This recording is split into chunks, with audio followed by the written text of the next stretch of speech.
Hi, everybody. Thank you so much for joining us today. Again, I'm so excited. We are here to interview Liza. I already messed it up. See, we were just talking about this before. Liza Rivera, who owns Shop Bajo la Luna. Welcome to our Bella platform. It's been a little while since we've had an interview, so I'm really excited to get to know her and learn a little bit about her story. And so welcome to Bella. Thank you, Rocio. So excited to be here. Yes, thank you. So let's like just get started. Let's dive right in. And we want to just get to know you first. So just tell us a little bit about who you are, a little bit about your business. Just kind of give us that like very like high level, who are you? What's your business all about? Yeah, so my name is Liza Rivera and I live in the South Bay area. I grew up in Echo Park and my parents are actually both from El Salvador. So I am the owner of Shop Bajo la Luna, and it is an artisanal apparel and handmade shop that celebrates Latinx cultura, mujeres independientes that are empowered, and really ultimately we really care about giving back. So a lot of the times we get involved with causes that we care about, or we'll make collections that goes to specific causes. And so that's something that's really important to me to give back.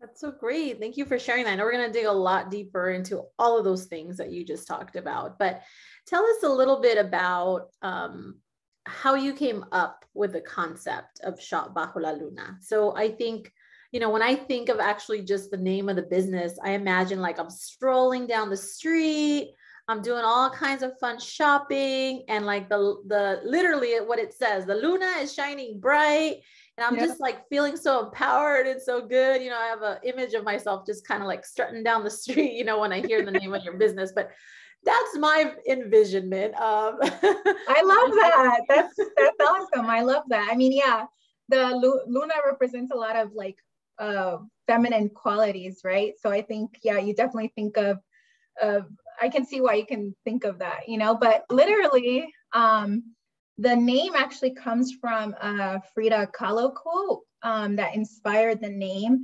So I don't know if you've all heard this quote or not, but it's the one that says, soy del tipo de mujer que si quiero la luna me la bajo yo solita. So in English, it means, right, if I want the moon, I'm basically going to get it myself, you know? So it's inspired by that Frida Kahlo quote. I just kind of pulled some words from it, and that's where Bajo la Luna came from, right? So it's meant to celebrate, like I said, women who are independent.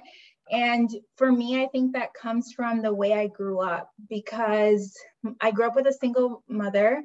And so my parents separated when I was 5 years old. And since I could remember, my mom always was like, you know, engraved in us, and my sister and I, you know, the importance about education, about being independent, about not relying on a man, you know, about being self-sufficient. Like those were just things that just were part of our culture, you know, part of our environment growing up as young girls, you know. And I think it comes from, you know, my mom's unfortunate circumstances when it comes to relationships, you know, and how her mother grew up, you know, and her mother grew up in very like abusive relationships.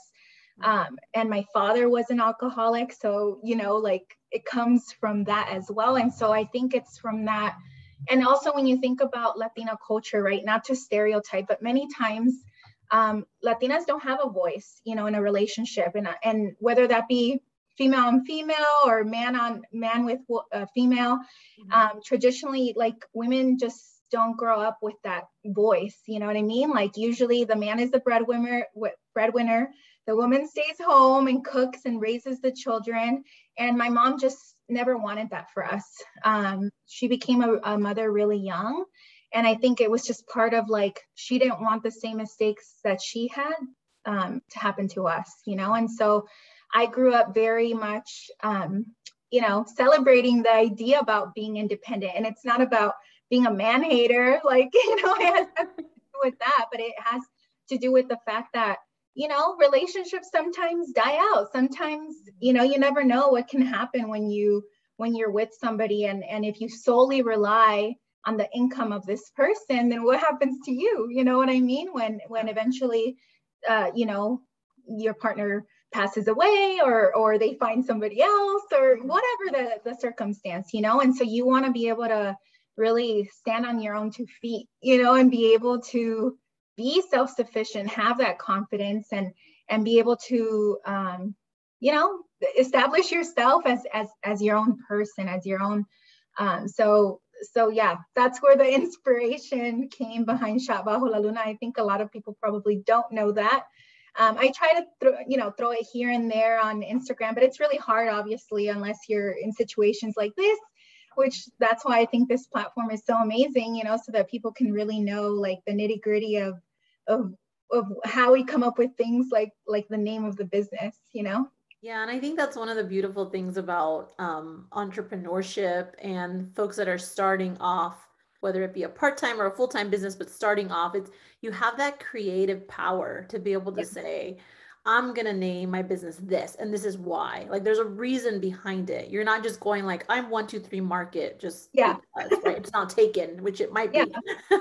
But there's something so much deeper. So I always ask that question because there's always some story or connection to something in terms of how you name it. I love that phrase for Frida Kahlo. I wasn't aware of it, but I've heard other similar kind of quotes to it.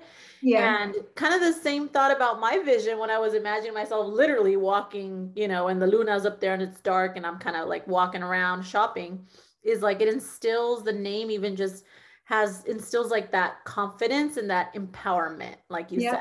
And then when you look at the saying behind it and how it was born, it's like, gosh, that resonates so much. So I'm definitely going to look at your shop, your business differently now when I see it. I'm going to always remember this story. So thank you for sharing that with us. Yeah, thank you.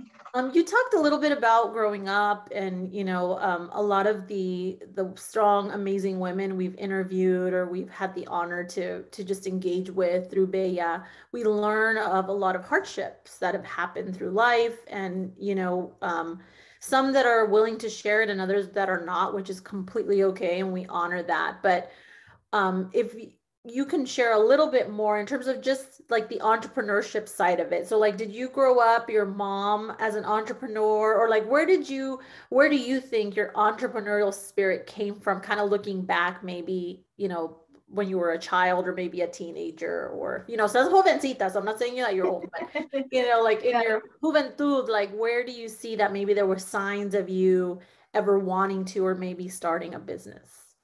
Yeah, I mean, definitely growing up, I never was like, oh, one day I'm gonna have a business. My parents were not small business owners, but like I said, my mom was the sole provider for my sister and I, and so some of the values of a business owner are, we're very hardworking, and that's definitely a quality that comes from my mom. Mm-hmm. But also, sin querer, I never realized that my abuelita, may she rest in peace, my abuelita was an entrepreneur, and I never thought of her in that way. I just thought, oh, my grandma sells pupusas and she has this like local restaurant, and we would go and help her, serve the food as teenagers, as young, preteens, maybe even at her restaurant. I recall one time when she had me bring out the drinks and I like spilled them all over one of the tables, and I was like, oh no, so embarrassed, but I totally remember her just always, in the back of the kitchen making pupusas. And she would also always take things from the States and take them to El Salvador and resell them, and make some money and then bring it back here, spend half her time here and half her time over there. And so I think without even knowing, like that was just part of like, my upbringing. Mm-hmm. And I didn't even realize at that time, right? Because I just had never thought of that word entrepreneur, that my grandma was that, and so I started working at a really young age. As soon as I, could get my worker's permit, I started working. It was just something that I always wanted. Like I wanted to make my own money. Yeah. I wanted to be able to purchase my own things without having to ask for them. Like if I wanted a shirt or if I wanted to, buy a meal or whatever, like I just wanted to be able to do it myself. And so I just have always been that way. I started working young, and yeah, it's just like, it just happened when I got older. I think it started off as like a passion project, right? I've always been super creative, very crafty. I've just always been that way. And so initially when I started, there goes my dogs. It's okay. They can join us. They can join in on the fun. Yes, they want to join the fun. They're excited. Yeah, initially when I started my business, I started by only making mixed media art. So if you browse my Instagram, you'll see some art canvases that have paintings of iconic women mostly, or empowering quotes like Frida Kahlo, like Selena, like icons that we look up to from growing up. And I put paper flower crowns on them, or like around the canvas. And that's how I started. So initially I started with only canvases, and then teaching classes on how to make the canvases. So I would have craft and sip classes. And then from there, it just kind of, I started adding on other things because I wanted to, explore other creative avenues, like putting, my art on clothing, or, putting them on earrings or things like that. Yeah. And that's so amazing. I go back to that creative, like freedom, right? And I just feel like Latina entrepreneurs have that creative bone in their body somewhere, and however that manifests looks different, right? For different people, but there's an opportunity to just kind of let that shine through. And it clearly does. I'm just always amazed and awed with, and the fact that, you design and then you have like your apparel and like you said, the jewelry and the paintings is just, it's so beautiful that you're able to be kind of part of the whole picture of it, like from the design to the actual product that then gets sold. So that's really exciting. Yeah, we don't outsource anything. I do want to give credit to my partner as well, my boyfriend Juan. We've been together for 6 years, and he's a artist himself. He's a graffiti artist and a muralist, and a lot of the things that we design together. I'm not a graphic designer, but I am the ideas person and can sketch out something that I want, but he ultimately will create like the final product for something, and then I'll be like, okay, can you tweak this or can you tweak that? And then together we'll create the designs that we have in my shop. And he also does all of the screen printing for me for all of our apparel. So it is nice, but it's also a lot of work, right? To have everything done like by us, and so it's a cool process, but it's a lot of work. Yeah, no, totally. I'm sure it is. I think that, a lot of the times we all see the final product, right? But we don't always think about like what it takes to get there. Yeah. And especially for a small business, might not have all the resources or have all the material at one point in time. So it takes longer, and then addition to, folks are working sometimes or have families or, whatever it might be. So it's not easy. Definitely. It's not an easy journey. Yeah, no. So you talked a little bit about kind of what kind of like how you came up with the concept and that, and is there anything else that you can add in terms of like what inspired you to start? Because there's that, we see you now here and you're shining through with everything that you're doing and you're doing it.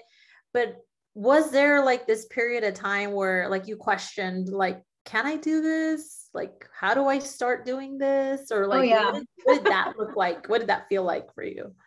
Yeah, I mean, I still do till this day. I think I'd be lying if I sat here and was like, oh, everything's perfect and dandy. And I'm completely, fully confident and, don't question myself. No, like I question myself all the time, Yeah. I think, what launched it, what inspired me to just do it was, like I said, I was doing those craft classes and I wanted to basically be able to share my talents with others. I've always been very social and love like the idea of building community with other people, and just the fact that you can do that with in this space, you know, with other like-minded mujeres, I think is so cool. Like, I love the idea of like learning about other people's stories and you know, how they what's made them the woman that they are today. You know, I think like everything, at least for me, for my small business, what I put out there into the world and in my captions or my pictures, or, you know, the different projects that I work on are very much inspired by my own life experiences. You know, like for example, this sweater that I'm wearing right now, the Amorcito Corazón sweater, like this is part of the Dia de los Muertos collection that I had, but this specific song is a song from Pedro Infante. Mm-hmm. And it's inspired by my grandma. You know, my grandma, when we would go and visit her, especially I envision during the holidays, you know, she would always have canciones de la época de oro. She loved that. Like, even though she's from El Salvador, right? You would think that she's listening to cumbias and things like that. No, like her house always had Mexican rancheras, romanticas. That's always what she was playing. And I can totally like envision her in the kitchen, just like dancing to herself, you know what I mean? And it's just part of like those little like stories that come out in things like this, you know? And so it's just really cool to be able to, you know, creatively come up with those ideas just based on, you know, memories and things that just bring me joy, you know? And they end up on shirts and sweaters. Well, and they end up on shirts that people are wearing out in the community, right? Because I think a lot of women, and just in general, people that are listening to this interview, a lot of what you're saying resonates with them and their story. You know, there's a lot of similarities, and there's clearly a lot of pride and, you know, honor that you hold for not just your culture, but your family. And so, you know, a lot of women can definitely relate to that and are also living that. You know, you're living your passion, you're living your purpose and your dream through your business.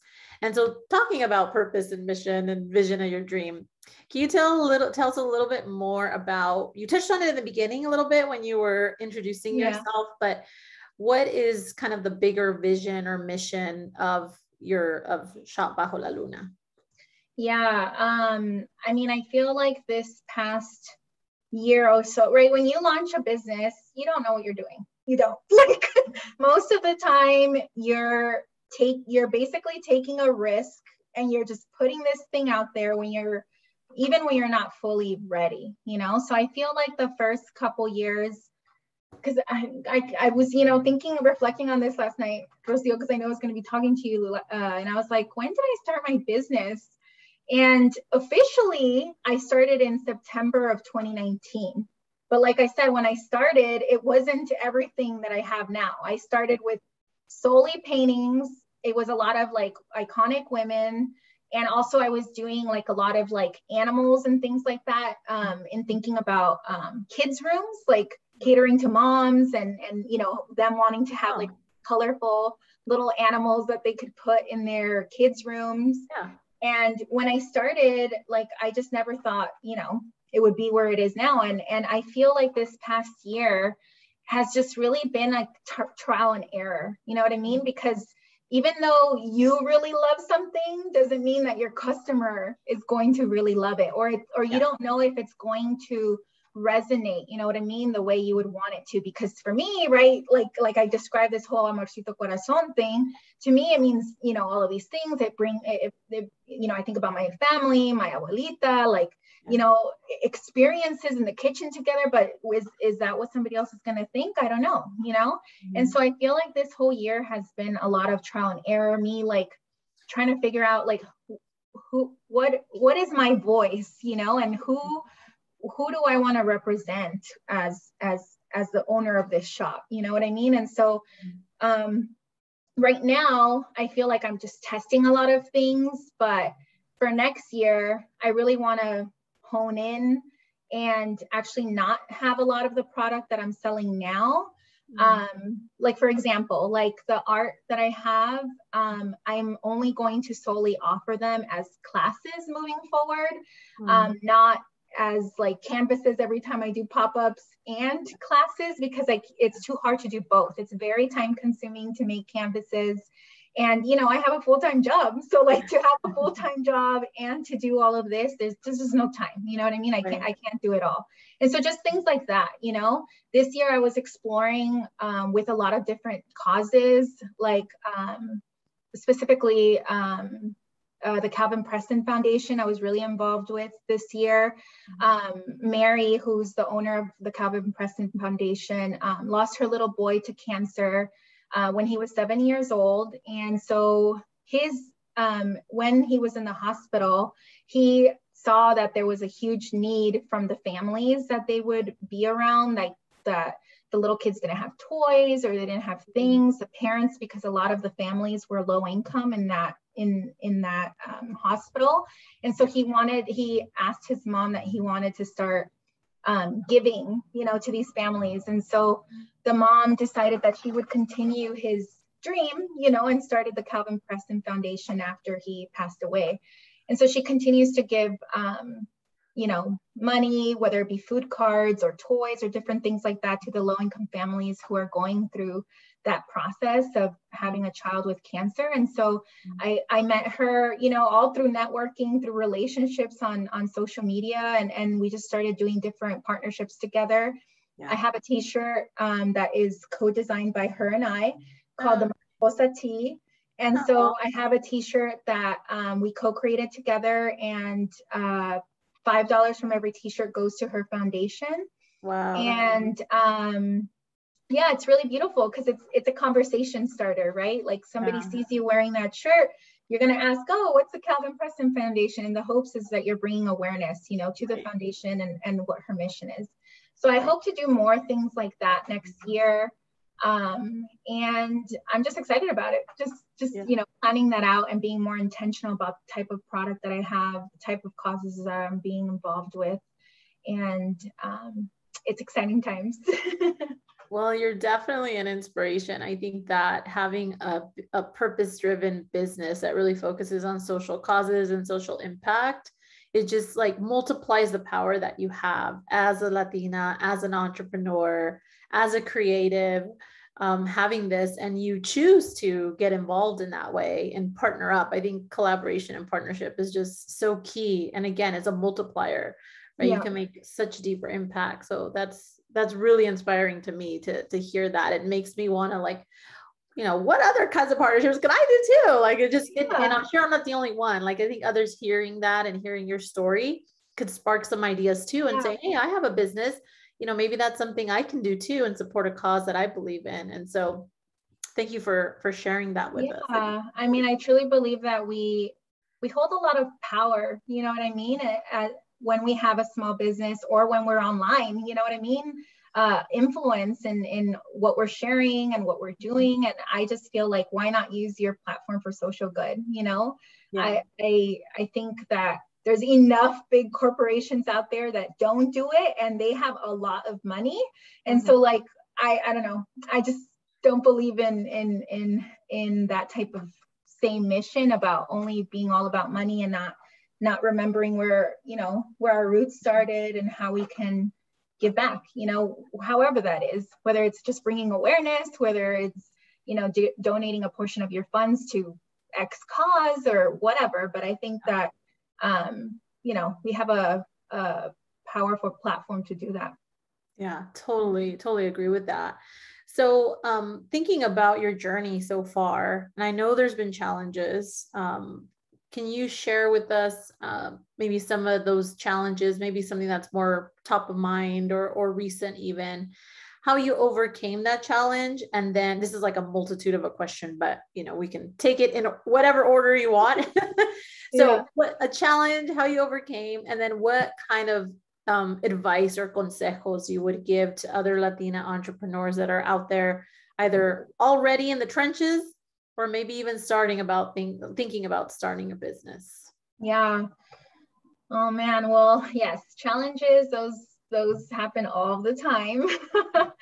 I feel like one of the biggest like hurdles that I had when I first started was believing in myself, you know, like that hurdle of like, oh, what are people going to think when I put this out there? And, you know, are people going to like it? You know, you start being like your own worst critic in your mind, you know, and you start, self-doubt. You start like questioning whether or not you should do it.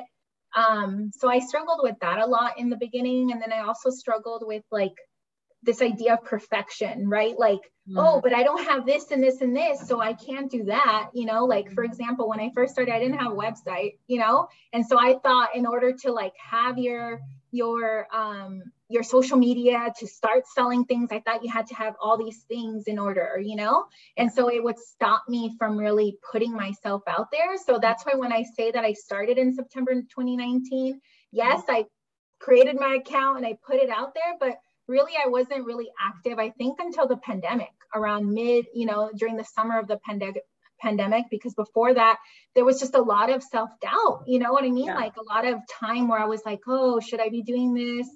You know, like, there was just a lot of that. So I would suggest, you know, as a consejo, nothing's ever going to be perfect. You know what I mean? Just do it. Like, stop questioning yourself. Stop putting all of these like imaginary barriers, you know, no one cares. Like the only person that's going to notice all of those like nitty gritty things is you know? And so nobody is sitting there looking at your page like, oh, she doesn't have this and she doesn't have that, you know, nobody's looking at that. Nobody even knows, you know what I mean? And so a lot of the things that are happening behind the scenes, you know, and internally, like no one sees that, you know what I mean? So I think it's just a matter of just doing it and really using your network, you know, to help you. I'm so grateful to so many small businesses that I just like cold, you know, I just started sliding into people's DMs and being like, hey, I'm Liza, you know, introduced myself and said, you know, I want to do this and this and that. Can you help me with that? I see that on your website, you have this, how do I do that? You know, and you would be surprised to see how many people are willing to help you. And I thought that was the most beautiful process when I first started, that there's so many people out there that are so willing to help. And so I like to pay it forward in the same way. Like if anybody ever, you know, needs help with anything, slide into my DMs too, you know what I mean? And I'll help you out, because I totally believe in the power of, you know, your network and uplifting each other. And there's room for all of us, you know what I mean, to grow. Like we don't have to be in competition with each other. I think that that's really important. Definitely. I love that. Yes. Your community, your network. And like you said, you have a trusted partner that's actually your business partner too. You know, it sounds like not everybody has that, but everybody has someone in their life that cares about them, that they can reach out to. And sometimes it's just that shoulder to cry on when you are going through those challenges, right? Whatever it might be, I think extending that, that ask, right? Which is sometimes hard for us to admit and to be vulnerable that we need help. But this is kind of sounds like a call to action too. Like it's okay. You know, it's okay that things aren't perfect. It's also okay that you doubt yourself. Like it's part of the process. But you have a community, you know, the people that love you, obviously, but a community beyond that, like you and like me and like others, where women can come to and ask the questions and just ask for help. And so thank you for extending that as an open invitation. Hopefully your emails don't start to like, you know. I'll do what I can. But like I think you know, unfortunately some people don't have such a supportive family like I do, you know, and that's why I say that, to not be scared to reach out to other people, because sometimes unfortunately the people that you would think would be your biggest supporters aren't, you know, and so sometimes you can't rely on your soul family, you know, to be those cheerleaders. Sometimes you have to just put yourself out there and really, you know, reach out for help. And they were, trust me, they started where you are now, you know? So I would hope that they're humbled enough to remember those days and, you know, help another mujer out. Yes, definitely. No, I totally agree with that too. That's great. Yeah. So our time is coming to a close, and I appreciate everything you've shared. Again, just your energy and the light that just comes through when you're sharing about your story. I just really appreciate you. But before we log out of this interview, is there anything else you want to share with our audience, those that are listening? Any last words of wisdom, or maybe anything that we didn't get to chat about that, you know, you're just like, oh, I also want to mention this, or any like last closing remarks for our interview? Yeah, well, I hope you enjoyed the interview, and I hope you follow me on Instagram. You can follow me at Shop Bajo la Luna. I am currently working on updating my website, so it should be up hopefully before Black Friday. That is my goal. You know, I switched pages, and so it's just been a process to get it back up. But I am going to have tons of sales for Black Friday, including, you know, everything that I currently have. All of my collection will be 20% off. But I also will have DIY kits, you know, where you could do the mixed media art pieces at home.